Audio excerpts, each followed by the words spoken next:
찬송가 28장으로 찬송하겠습니다. 28장 찬송입니다.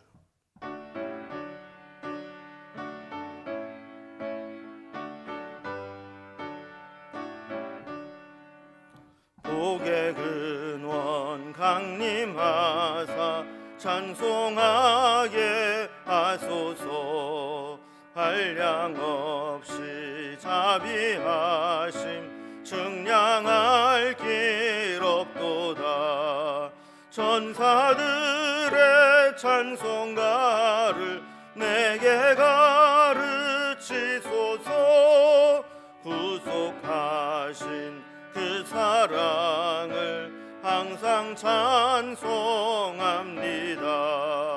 주의 크신 도움받아 이때까지 왔으니 이와 같이 천국에도 이르기를 바라네.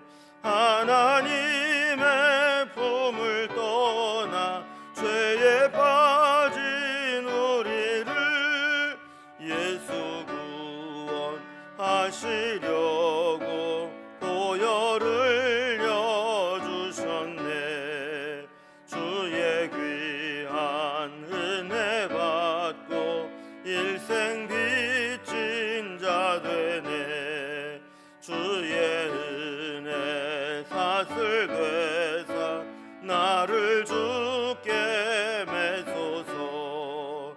우리 마음은 연약하여 범죄하기 쉬우니 하나님이 받으시고 천국인을 지소서. 아멘. 오늘 함께 나눌 하나님 말씀은 구약성경 신명기 15장 1절에서 23절까지 말씀입니다. 신명기 15장 1절에서 23절까지 말씀, 구약성경 285면에 있습니다. 말씀을 제가 봉독하겠습니다. 매 7년 끝에는 면제하라. 면제의 규례는 이러하니라. 그의 이웃에게 꾸어준 모든 체주는 그것을 면제하고 그의 이웃에게나 그 형제에게 독촉하지 말지니 이는 여호와를 위하여 면제를 선포하였음이라. 이방인에게는 내가 독촉하려니와 네 형제에게 구워준 것은 네 손에서 면제하라. 네가 만일 내 하나님 여호와의 말씀만 듣고 내가 오늘 네게 내리는 그 명령을 다 지켜 행하면 네 하나님 여호와께서 네게 기업으로 주신 땅에서 내가 반드시 복을 받으리니 너희 중에 가난한 자가 없으리라. 네 하나님 여호와께서 네게 허락하신 대로 네게 복을 주시리니 내가 여러 나라에 꾸어줄지라도 너는 꾸지 아니하겠고 내가 여러 나라를 통치할지라도 너는 통치를 당하지 아니하리라.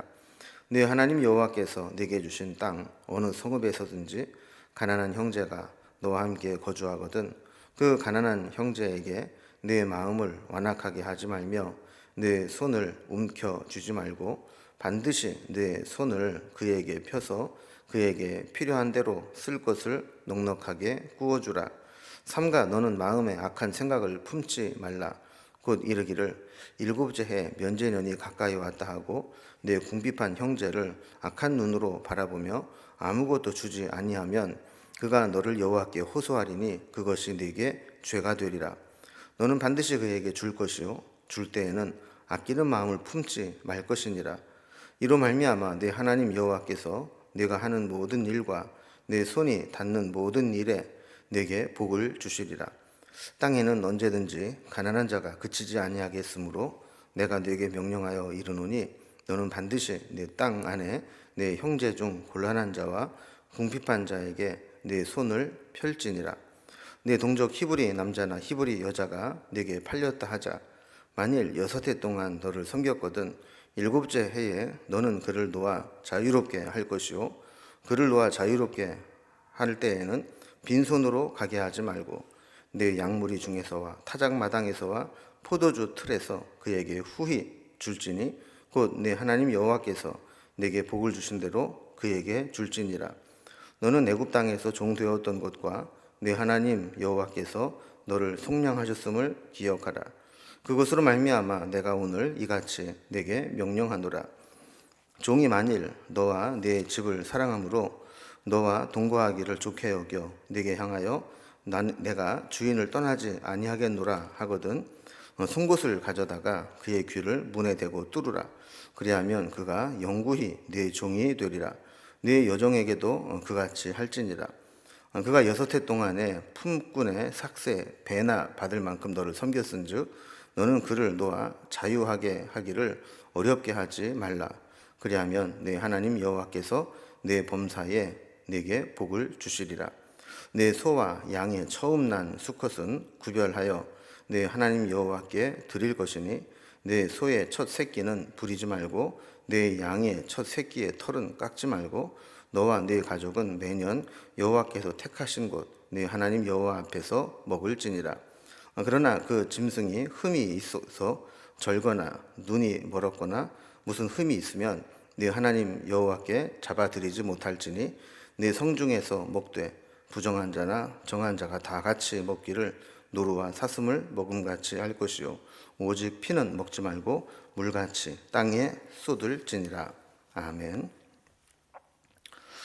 성경에 나타난 경제 원리를 보면 우리가 일반적으로 익숙해 있는 자본주의 경제 원리와는 완전히 다른 것을 보게 됩니다. 만약에 성경적 이 경제관이 실제로 현실에서 실현될 수만 있다면 이 사회는 실로 엄청난 변화가 나타날 것입니다. 오늘 우리의 시각으로 보면 정말 실현 가능할 수 있는 율법인가 하는 생각이 들 정도로 성경적 경제관은 우리가 실현하기가 쉽지 않은 그런 어려운 내용입니다. 오늘은 그 중에 안식년에 대해서 말씀을 하고 있는데 오늘은 특별히 면제년이라는 개념으로 사용을 하고 있습니다. 7년째가 되면 빚도 독촉하지 말고 채무 이행을 1년 동안 일시 면제해 주도록 했고 또 가난한 이들에게 넉넉히 베풀고 종들도 자유롭게 해줘라. 그리고 종으로 섬겼던 자들이 또 면제년이 되면 자유의 몸을 입고 나가게 될 때 빈손으로 돌려보내지 말고 자립할 수 있는 경제적 기반을 함께 주어서 내보내라 이렇게 말씀을 하고 있죠. 하나님 나라의 경제 원리는 자본주의 원리가 아니라 하나님의 이 자비로움의 원리가 작동되는 경제 원리다라는 것을 가르쳐 주게 됩니다. 그래서 오늘 하나님의 경제 원리를 조금 더 자세히 단락별로 좀 구분을 해보면 먼저 1절에서 11절까지는 이 안식년, 면제년의 규례와 또 그때 특별히 가난한 이들을 위해서 이 규례가 어떻게 적용되어야 되는지를 설명해 줍니다. 또 12절에서 18절까지는 면제년이 되었을 때 히브리 사람들 중에 종으로 팔려온 사람들이 있다면 그들을 해방해 주어야 된다. 그런데 만약에 그 중에서 해방되어서 자유의 몸을 입기를 거부하고 거절하는 사람들이 있다면 그를 오히려 선대해주고 그 종을 또 잘 대우해줘야 된다라는 규례가 나오고 있습니다. 그리고 19절에서 23절까지는 처음 난 짐승들에 대한 규례로 어떻게 하나님 앞에 제물로 바칠 것인지 그리고 그 중에서 또 우리가 사람이 먹을 수 있는 것들은 어떤 것들이 있는지 이런 것들을 이제 말씀하고 있죠. 이제 먼저 하나님 나라의 경제 원리 중에 첫 번째로 이 면제년, 안식년에 대한 규례와 또 가난한 이들에 대해서 어떻게 행할 것인가 하는 내용을 살펴보도록 하겠습니다. 자, 먼저 1절에 보면 매 7년 끝에는 면제하라 그랬습니다. 7년째 되는 해는 1년 동안 이렇게 하라라는 것인데 2절에 보면 그 면제의 규례를 좀 자세하게 설명을 합니다. 이웃에게 구워준 채주, 그러니까 채권자는 그것을 면제하고 독촉하지 말라라는 겁니다. 그러니까 진짜 안식년이 되려면 모든 사람들이 안식을 누려야 되지 않겠습니까? 빚을 못 갚고 있어서 빚쟁이에게 계속 독촉을 당하게 되고 시달리게 되고 빚의 이 부담을 갖게 된다면 사실 말은 안식년이지만 계속 빚 독촉에 시달리면서 정신적으로나 삶이 안식하지 못하게 되는 경우가 생기게 되죠. 그래서 안식년 1년 동안은 그 채무를 면제해주고 독촉하지 못하도록 했습니다. 사실 우리가 이제 독촉한다라는 얘기는 지금 못 받으면 영원히 못 받을 것 같다 하는 생각이 드니까 자꾸 독촉을 하는 거 아니겠습니까? 네, 그런 마음으로 위협을 하거나 독촉을 하거나 들볶아서 받아내려고 하지 말라는 거예요. 2절에 보면 이렇게 면제하는 이유를 이는 여호와를 위하여 면제를 선포하였음이라 이렇게 말씀을 합니다.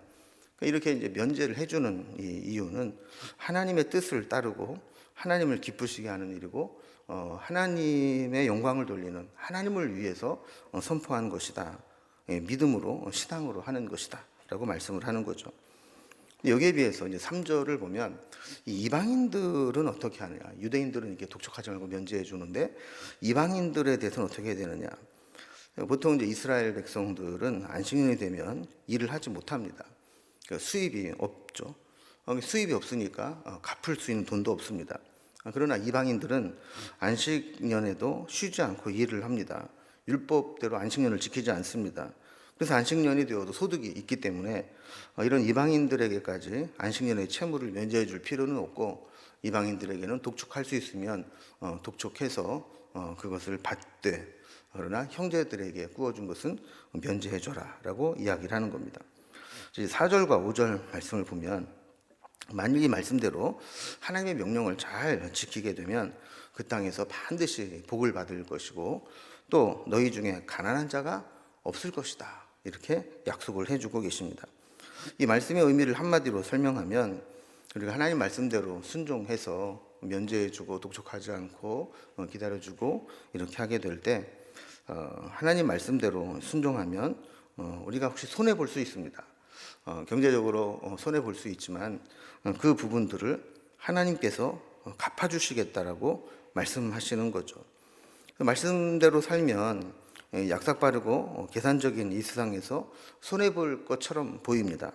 그런데 말씀대로 우리가 순종하면 하나님께서 더 좋은 곳으로 갚아주신다, 이것을 믿는 것이 신앙이라는 것이죠. 6절에 보면 더 큰 약속을 해주십니다. 만약에 우리가 하나님의 명령대로 하나님의 경제 원리를 실현하고 살아가게 된다면 우리가 여러 나라에 구워줄지라도 너는 꾸지 않게 될 것이고, 네가 여러 나라를 통치할지라도 너는 통치를 당하지 않을 것이다, 이렇게 말씀합니다.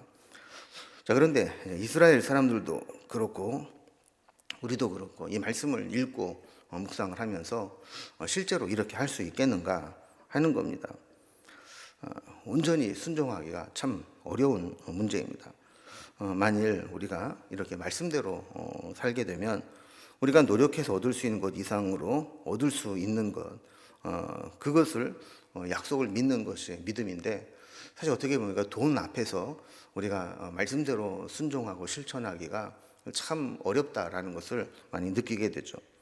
7절에도 보면 가난한 형제에게 내 마음을 완악하게 하지 말며 내 손을 움켜쥐지 말고 반드시 내 손을 그에게 펴서 그에게 필요한 대로 쓸 것을 넉넉히 구워주라, 이렇게 말씀합니다. 마음을 완악하게 하는 것은 가난한 형제들을 돕고 싶은 동정심이 막 생기게 될 때 오히려 그 동정심을 막 억제하고 마음을 닫아버리는 것을 의미하는 겁니다. 손을 움켜쥐지 말라라고 하는 것은 원래 자기 손을 빌려주라 라는 그런 말입니다. 내게 어떤 여유가 있는 손이 있는데 가난하고 필요한 자들에게 빌려주지 않고 움켜쥐고 있어서는 안 된다라는 것이죠. 8절에 보면 좀 더 직접적으로 말씀합니다. 반드시 내 손을 그에게 펴서 그에게 필요한 대로 쓸 것을 넉넉히 구워주라. 이것은 우리가 가진 모든 것이 하나님의 것이라고 하는 신앙, 그리고 우리는 하나님의 것을 맡아서 관리하는 청직이다라는 그 신앙이 없으면 실천하기 힘든 일이죠. 9절부터 보면 안식년이 가까워졌다고 해서 고의적으로 빌려주지 않는 경우가 생기면 안 된다는 겁니다. 그래서 9절을 보면 삼가 너는 마음에 악한 생각을 품지 말라 그러면서 곧 이르기를 안식년, 이 면제년이 가까이 와서 곧 면제해 주어야 된다면 아예 궁핍한 자들이 와서 구워달라고 할 때 안 구워주고 안 도와주는 게 좋겠다, 이런 생각을 갖는 게 악한 생각이라는 겁니다. 악한 눈은 못마땅한 눈으로 찾아온 궁핍한 자에게 상처가 되도록 경멸의 눈으로 쳐다보는 것을 말하는 거죠.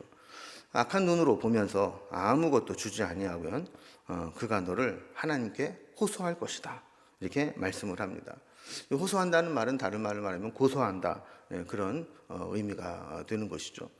그래서 우리가 계산을 막 해서 내가 지금 꿔주면 내년에 면제년이고 그러면 돈을 못 받고 몇 년을 묵히게 되고 그러면 저 사람이 아무리 급해도 내가 꿔주지 말아야지. 이렇게 생각을 하는 것이 바로 악한 생각인데 그렇게 하면 그가 하나님께 호소하는데 하나님이 그 호소를 들으신다는 거예요. 10절에 보면 반드시 궁핍한 자에게 주고 줄 때는 아끼는 마음을 품지 말라 이렇게 말씀을 합니다. 그리고 내가 주면 하나님이 더 큰 복을 주실 것이다. 이것을 믿고 주라는 겁니다. 특히 11절에 보면 땅에는 언제든지 가난한 자가 그치지 않으니 반드시 그들에게 손을 펴서 베풀라 이렇게 말씀을 하고 있는 거죠. 그러니까 우리가 사실 이렇게 도움을 받는 게 축복입니까? 도움을 줄 수 있는 게 축복입니까? 당연히 줄 수 있는 게 축복이죠. 하나님께서 우리에게 도움을 줄 수 있는 형편을 주셨다면 그것을 감사하게 나누고 베풀고 도와주는 것, 그것이 믿음의 길이다라는 것을 우리에게 가르쳐 주는 겁니다. 두 번째로 히브리 종에 대한 해방과 또 해방이 될 수 있음에도 불구하고 주인에게 계속 머물러 있으려고 하는 종에 대한 이 규례를 설명하고 있습니다. 요즘에는 종이라는 신분 자체가 없지만 옛날에는 종이 있었습니다. 일반적으로 평민이 종이 되는 경우는 둘 중에 하나입니다. 전쟁에서 패해서 포로로 끌려가도 종이 되는 경우가 하나 있고 또 하나는 경제적인 문제로 큰 빚을 지고 그것을 갚지 못하게 될 때 그 돈 대신에 몸이 팔려가서 종이 되는 경우죠. 특별히 12절에 보면 이제 동족 히브리인이 팔려와서 종이 된 자들은 6해 동안 그들을 섬기다가 7째 해가 되면 그를 놓아 자유하게 하라 그랬습니다. 12절 다시 봅니다. 내 동족 히브리 남자나 히브리 여자가 내게 팔렸다 이렇게 했는데 이거는 가난으로 인해서 빚을 지게 되고 그 빚을 갚지 못해서 종이 되었다는 겁니다. 이렇게 돈을 갚지 못하는 경우는 6년 동안 그 채주에게 열심히 일을 하고 섬겨서 진 빚에 해당하는 만큼 이렇게 경제적 이익을 주인에게 돌려주어야 합니다. 자, 그렇게 섬기던 종이 7년째가 되면 자유하게 놓아주어야 된다는 거죠. 여기서 7년이라고 하는 것은 안식년이 돌아오는 것이 아니라 종이 된 지 7년이 되는 해를 이야기하는 겁니다. 그래서 이방인들은 이제 부모가 종이면 자녀들에게도 종의 신분이 세습되지만 같은 히브리인들은 종이 되어서도 7년째가 되면 다시 자유의 몸으로 돌아가기 때문에 이 종이 세습되지 않게 되는 거죠. 13절 말씀해 보면 종을 자유하게 할 때는 그를 실컷 부려먹고 그냥 빈손으로 나가게 하지 말라는 겁니다. 하나님은 종되었던 자를 자유하게 할 때에는 빈손으로 나가지 못하게 했습니다. 단순히 어떤 종의 신분을 면하게 해주는 것이 아니라 그가 자유인이 되었을 때 다시 종으로 돌아오지 않도록 그 대책을 마련해 줘라 하는 의미가 여기 있는 거죠.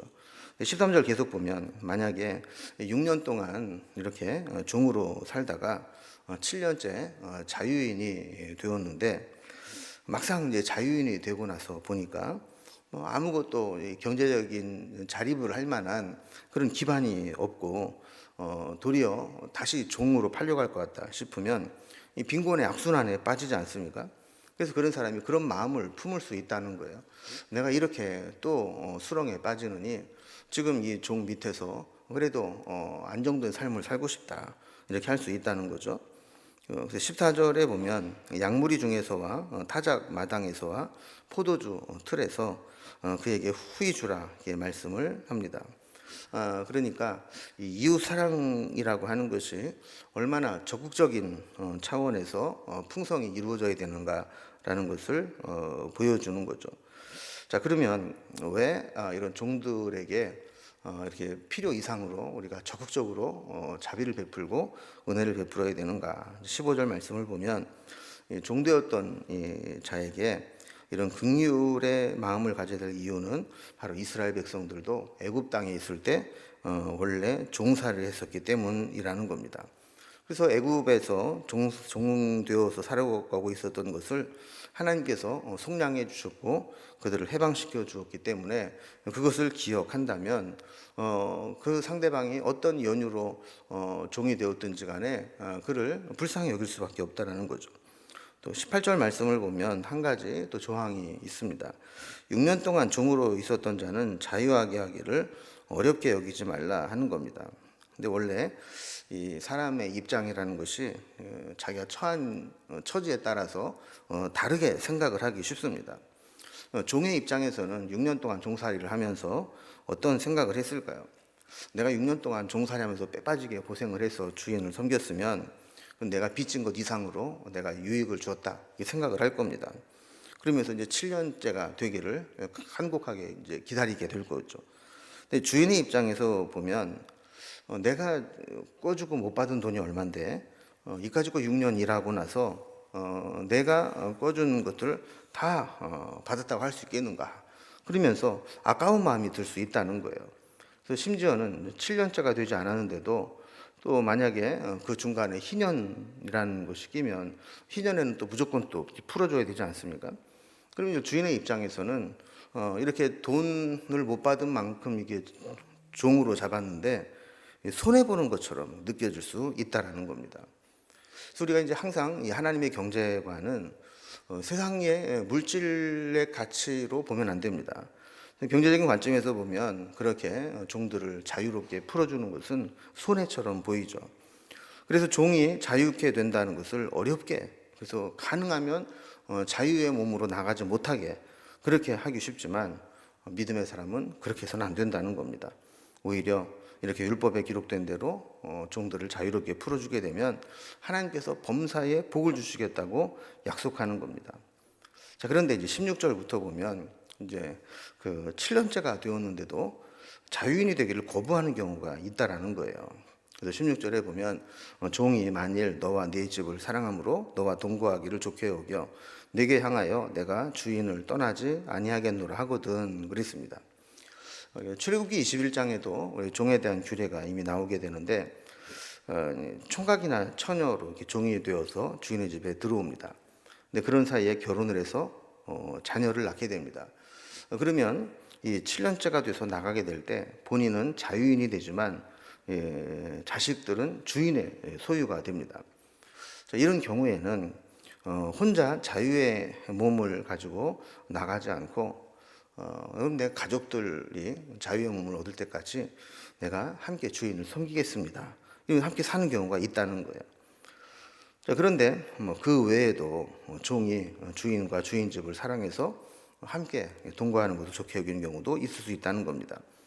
아까 종에 대한 규례를 살펴볼 때에도 나왔지만 종으로 있다가 나갈 때에는 빈손으로 나가지 못하겠습니다. 경제적으로 나가서 자유할 수 있도록 독립을 할 수 있도록 챙겨주라는 것이죠. 또 그렇다고 또 주인이 그렇게 넉넉하게 주지는 않았을 겁니다. 자, 그렇게 되면 어떤 사람은 지금 내가 이 주인이 준 것을 가지고 가서 어떤 가난의 굴레를 벗어나고 경제적인 독립을 할 수 없다면 또다시 또 악순환의 빈곤의 악순환에서 여기저기 종으로 팔려가지 않겠느냐. 차라리 내가 보니까 지금 종이 그래도 그나마 마음도 착하고 나를 형제처럼 잘 대해준다면 내가 여기 있는 게 좋지 않겠는가 이렇게 생각할 수 있다는 거예요. 만약에 이렇게 합의가 된다면 17절에 있는 말씀과 같이 이런 사람은 송곳을 가져다가 그의 귀를 문에 대고 뚫어 영구히 종이 되겠다는 표시를 하도록 했습니다. 당시에는 이제 귀를 뚫는다고 하는 것이 다른 곳에 예속된다라는 예식으로 사용되어 왔습니다. 그러니까 귀를 뚫는다는 것은 영원히 스스로 자원해서 그 주인에게 예속되어서 종으로 살겠다라는 표현이라는 겁니다. 자, 그리고 이제 마지막 세 번째로 처음 난 짐승에 관한 규례가 19절부터 나오게 됩니다. 19절부터 마지막까지는 초태생에 대한 말씀인데요. 처음 난 것, 초태생은 좀 귀한 것이죠. 귀한 것을 하나님 앞에 드리는 것, 이것이 신앙의 기본입니다. 우리는 보통 귀한 것은 내가 갖고 싶어 합니다. 그러나 신앙이 좋은 사람은 귀한 것은 하나님께 드리고 싶은 그런 마음이 생기게 되는 거죠. 19절에 보면 집에서 기르는 짐승인 소나 양의 처음 난 수컷은 구별하여 하나님 앞에 드릴 것이다, 이 말씀을 하죠. 또 20절에도 보면 이러한 초태생으로 바친 제물은 제사장의 몫을 제외한 나머지 부분들은 가족들이 그 성소에서 함께 먹을 수 있도록 했습니다. 그러나 21절 말씀과 같이 처음 것이라 할지라도 그것이 흠이 있어서 뭐 절거나 눈이 멀었거나 제물로 바치기 합당하지 않은 것이 된다면 그것은 이제 드릴 수 없고, 오히려 그런 것들을 성중에서 22절 말씀과 같이 누구나 다 정한 자나 부정한 자나 다 같이 먹을 수 있도록 했습니다. 그러나 23절에 보면 그 짐승의 피는 먹지 말고 물같이 땅에 쏟으라라고 말씀을 하죠. 우리 전에 살펴본 대로 피는 생명의 상징이기 때문에 피채 먹으면 안 된다라는 것입니다. 자, 오늘 말씀은 전체적으로 하나님의 경제 원리에 대해서 말씀하고 있는데, 이 경제 원리는 우리 사람의 욕심이라든지 또 사람의 물질, 경제적 가치로 설명할 수 없는 것들입니다. 이 속에는 약자들에 대한 하나님의 배려, 또 약자들을 돌보시고 또 살아갈 수 있도록 길을 열어주시는 하나님의 은혜, 이런 것들이 기록되어 있죠. 심지어 종들이 된 자들에게까지도 하나님께서는 그 종들이 영원히 종으로 매어 있지 않도록 하는 것들을 율법으로 정해놓고 있는 것을 보게 됩니다.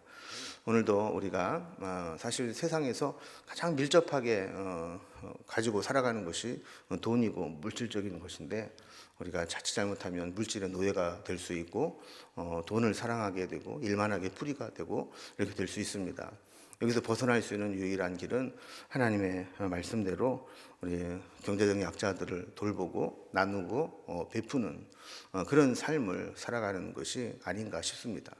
우리가 베풀고 나눌 때 하나님께서 더 귀하고 좋은 것을 우리에게 주실 수 있음을 우리가 체험하고 믿고 고백하는 그런 신앙이 될 수 있기를 주님의 이름으로 기원합니다. 기도하겠습니다. 하나님 아버지, 오늘 말씀을 통해서 하나님의 경제 원리를 살펴보았습니다. 하나님의 경제 원리는 철저하게 경제적 약자들을 돌보고 또 여유 있고 힘 있는 자들이 그들에게 나누고 베푸는 삶을 살도록 하는 것을 살펴보게 되었습니다. 분명히 계산적으로 본다면 우리에게 베풀고 나누는 것이 그만큼 손익 계산에서는 손실이 되겠지만, 그 부분 이상으로 하나님이 채워주신다고 약속하시는 것이 주님의 말씀이기 때문에 그것을 믿고 그렇게 베풀고 나누고 섬기는 삶을 살아갈 수 있도록 인도해 주옵소서. 주님 앞에 서는 날까지 경제적인 어려움 때문에 힘들지 않도록 인도하여 주시고, 하나님께서 이 모양 저 모양으로 채워주시고 때를 따라 돕는 은혜를 베풀어 주신 것들을 경험하게 하시며, 행여라도 우리에게 어떤 여유가 생기게 된다면 그것을 움켜쥐기만 하는 것이 아니라 나누고 베풀며 살아갈 수 있는 믿음을 실천할 수 있도록 도와주시옵소서. 오늘도 함께 하실 하나님을 찬송하며 예수님의 이름으로 기도드리옵나이다. 아멘. 각자의 기도 제목들로 자유롭게 기도하시겠습니다.